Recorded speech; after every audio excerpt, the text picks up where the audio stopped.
ko to. Bon! No.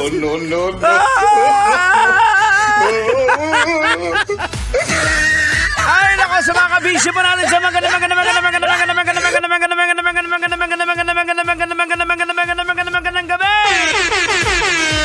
Metro at Mega Manilang oras natin. We got 72 minutes. 72?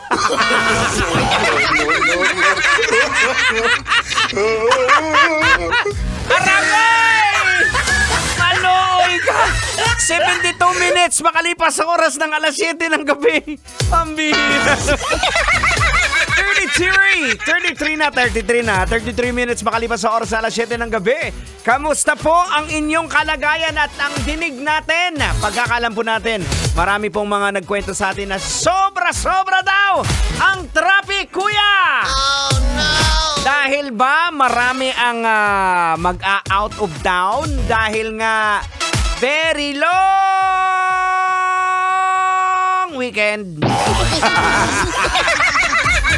Actually, yung iba, nag-file na ng sick leave eh.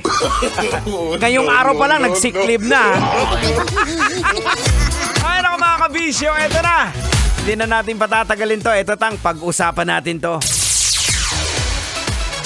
Huling-huli sa CCTV ang ginawa ng isang chess champion bago ang kanilang tournament. Oh no! Dahil sa ipinahid niya sa mesa ng kalaban, sumama ang pakiramdam at isinugod sa ospital ang kanyang katunggali. Oh no! At malaman po ito matapos po sa investigasyon na pag-alaman ng mga pulis na ang ipinahid pala ng suspect ay mercury, na kung saan ang side effects nito ay pag nasinghot, posibleng manghina, magkaroon ng double vision at mawalan ng kontrol sa sarili. Dinaya ng obra. O eto na, logica na natin, Tatang. Ay sige, wag mo na patagalin. Logican mo na yan. Logica na yan. Logica na yan.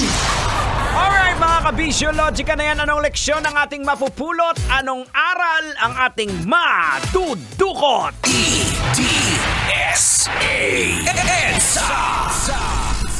Boards! Kailangan pa bang i-memorize yan? Basic kahit anong gawin ng isang tao. Ang maling ginagawa ay hindi natin yan maitatago, hindi natin matatakasan. Oh no! Diba? Maaring maitago man natin sa mata ng kapwa natin tao. Pero tandaan niyo po, sa mata ng Diyos, hindi mo matatago yan. Kaya ikaw, Boards, kung may ginagawa kang mali at feeling mo, magaling kang magtago, feeling mo lang na.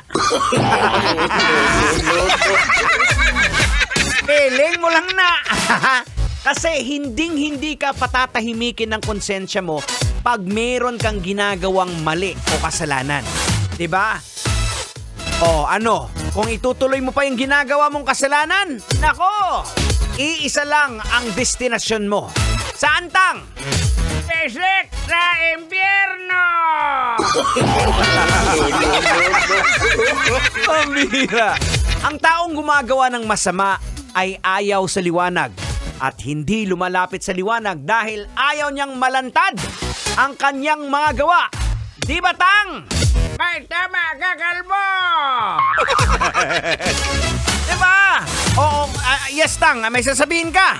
Ay, tama ka dyan, kalbo.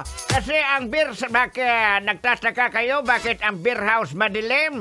Dahil ang mga pumupunta doon, mga magkasalanan. Tama nga naman. Ay, naku mga kabisyo, now logican po natin. Ang chess player po ay maaring nagdaya dahil sa labis na takot na matalo o pagkagahaman sa kanyang tagumpay. O kailanman hindi manadalo ang mga mandaraya. Tandaan nyo yan! Kailangan pa bang i-memorize yan? Love Radio. Basic!